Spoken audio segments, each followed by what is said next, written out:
being so loud now.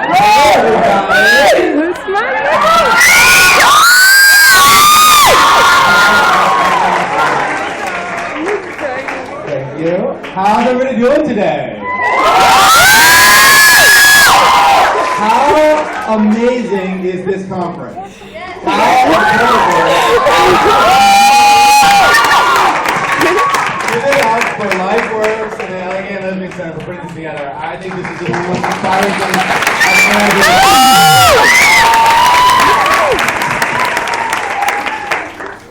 done. Great. So we have about half an hour, and we would love to hear your questions. So you can direct your questions to Maya, to Bradley, to Peter, to Sierra, or to David.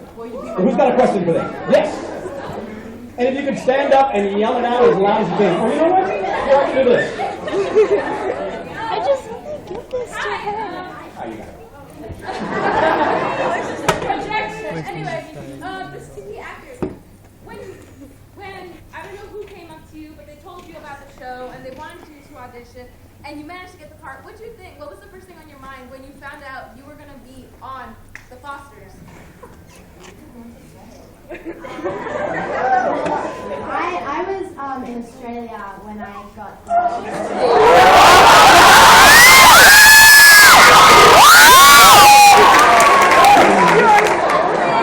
Oh my God!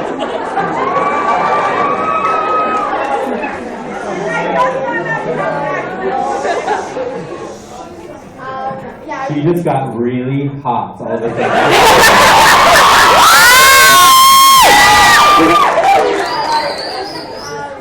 I was in Australia and I read the script and I just fell in love with it. And I flew back early. I changed my flights and flew back early so that I could be in the room to meet these guys. And I was just super excited. You get a lot of auditions for, because I'm young, I look young, and I know you guys probably have the same situation where a lot of the times there's shows about young kids and they're not, very in-depth or, I don't know, this show has real characters and it's telling real stories, and it's rare as a young person to get to play a character like that, so I think that I was just really excited to kind of sink my teeth into it. My auditioning process was actually really strange because I was already on another series, but I had just found out that it wasn't getting picked up for another season. And I got on the phone with my agent. It was really last minute. I said, okay, I need to get something. And they told me about this amazing project, but there was a but. They already had someone in mind. They were testing for it, and I decided I was just going to put myself on tape no matter what. I just wanted to do it. That was very smart. That was very smart.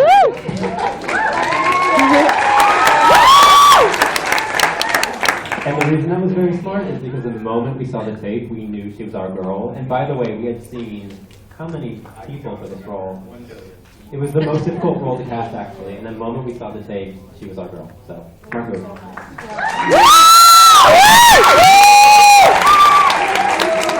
Part of something that it's honestly making history, and it's such a blessing to be a part of such an amazing cast and crew, and the writing's so beautiful. I love getting the script. I'm genuinely a fan of the show, so that's what I love most about it.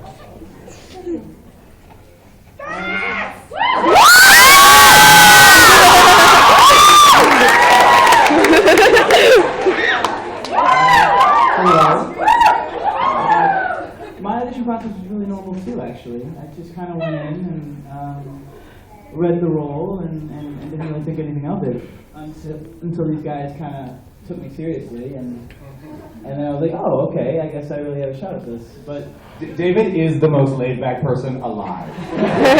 No, I'm serious. We called him to tell him he got the job, and he was like, all right, okay. Well, that's great then, I guess. Okay, nice. Looking forward to it, guys. I was like, where were the tears? Where were the screaming? yeah, no, I mean, as an actor too, I think as we started, it's always something. You want to be a part of something that's meaningful, that has I don't want to sort be of in a people's purpose. opinion. It's not just another show that's going to be forgotten in a couple months or something. So, for me, it was very important that this show had such a message, and actually a lot of messages. So it was very exciting for me to be part of it. all these guys too. They're amazing. So yeah, very fortunate. I think I'm gonna ask her like when she picked up guitar if she's really playing in the show or not. Did you guys know what the show was about, like, before auditioning? And if so, is there, like, any emotional connection to the show that led you to ultimately take the role? Like, if you did get it? Do you guys understand the question? I guess, yeah, no, I get it. Yeah, so me, my mom was a foster kid. Oh. And so I kind of growing up sort of hearing her stories. So, and I hadn't heard of a show about foster kids. And I was really touched by it. And I immediately like just connected to the character of Callie. I kind of just got it. Like I just understood where she was coming from. So I think, yeah. Oh, I feel like I'm gonna have a heart attack. I mean, for me, it was, the pilot episode was sort of my introduction to the show. Obviously, that's where we started. So I remember thinking to myself, there were so many different ways the show could go. It has so many different routes that it could take. So I remember being really curious to see where you guys were going to go with everything. There was so many characters, and so yeah, and this character, Brandon, for me, is definitely very close to me. I think he's the most similar character I've had to play yet. So that's actually kind of a challenge in itself. So yeah, no, it's definitely a cool project. For me, I definitely have to say what drew me to the character, to the project overall, was the fact that it's so different than anything you're seeing on TV right now. It deals with issues that are so universal, yet they're not really talked about. And I was kind of learning as well with the pilot, but it's exploring so many different messages and different issues that should be talked about, and it's about time that there's something on the air like this, and I'm so happy to be part of it.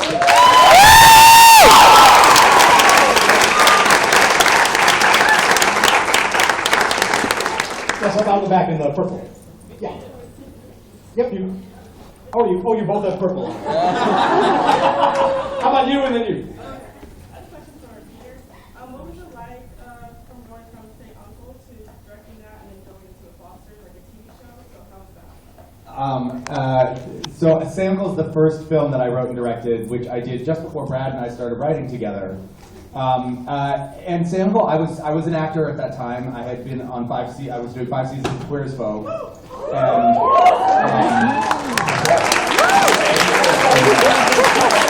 I was really different now, so Yeah. I mean, I'm bald, so. And while I was on Queer as Folk, I knew that I wanted to start writing and directing. So I wrote this feature and decided I was going to do it. I made it happen. We shot it over a hiatus, and I loved every second of it. And that was a life-changing moment for me. I realized that I was more creatively engaged with that part of the business. I loved acting. I really enjoyed it. I worked very hard at it for a very long time. But I really feel like this is what I'm meant to be doing with my life. So Say Uncle was a little bit the springboard into the Fosters. There have been a lot of stops along the way, but it was certainly one of the things that made me feel like we could do this. Thank you.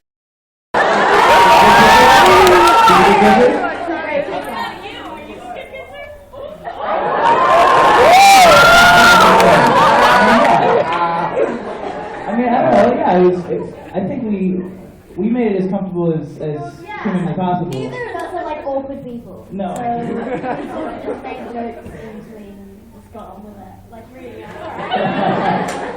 mean, We had been building to it for 10 episodes, so you kind of had to know it was coming at some point. yeah. I mean, what do you guys think? Was it an okay kiss?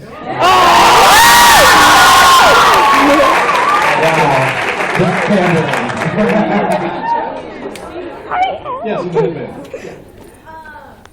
How did it feel to be working with each other and just throughout the whole series or first season?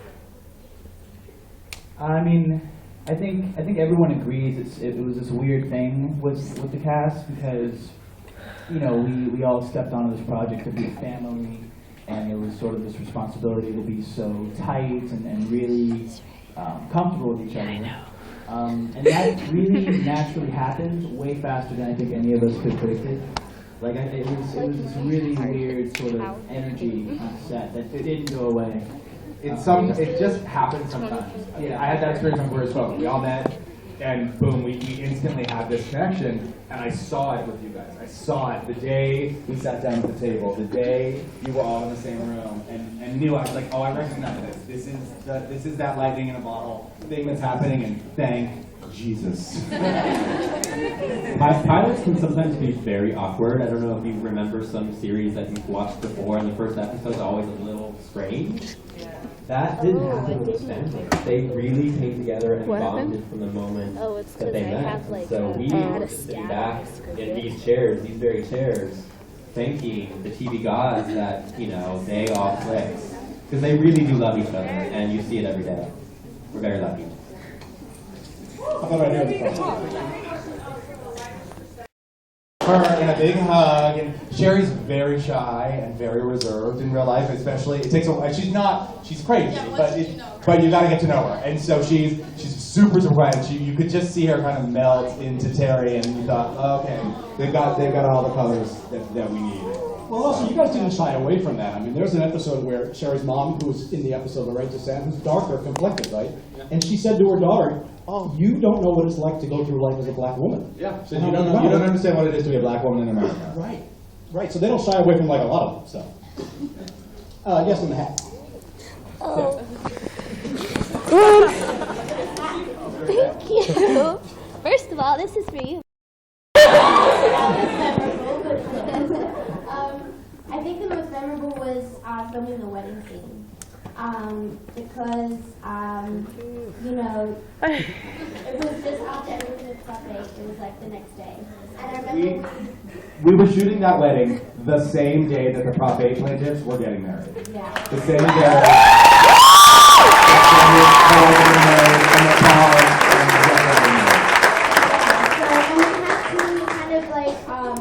Two alternative endings. So one was that they were going to exchange vows anyway, despite not being able to legally get married. And then if it went well as we had hoped, that we'd actually be shooting a legal wedding. And so it was really amazing to just be standing there and watching these two women get married. And when he declares it, everyone was kind of clapping, and it was just totally genuine. And I was crying. And it was just really amazing.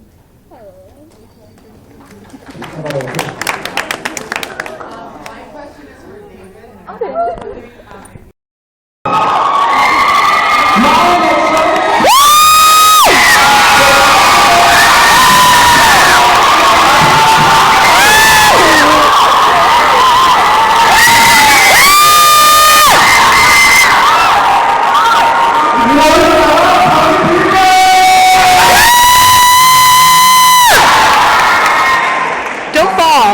Don't fall off the edge.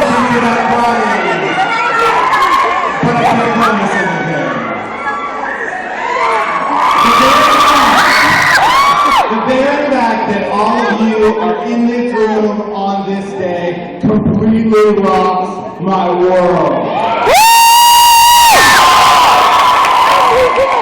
I'm letting you know a little secret. It's a gross one, it's very upsetting, it's a little embarrassing, but this day is all about touching all of who you are, right? So I'm going to share it with you. I'm 44 years old. And I know most of you that seems like a number you can't even comprehend. It seems like, oh, I will never be that old.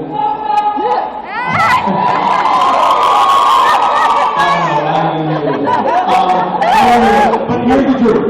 In the blink of an eye, you will go from sitting in that chair to standing on this stage. It happens very, very fast. Does everybody know what the show lights are? You damn well better. If you don't, Google it. 8 days. The day I was born, people were still being rounded up and thrown into police wagons for going into gay bars or for dressing in drag. Thrown into jail just for being there. That's my lifetime. And here we are, 44 years later, you are all in this room. You beautiful, beautiful people. You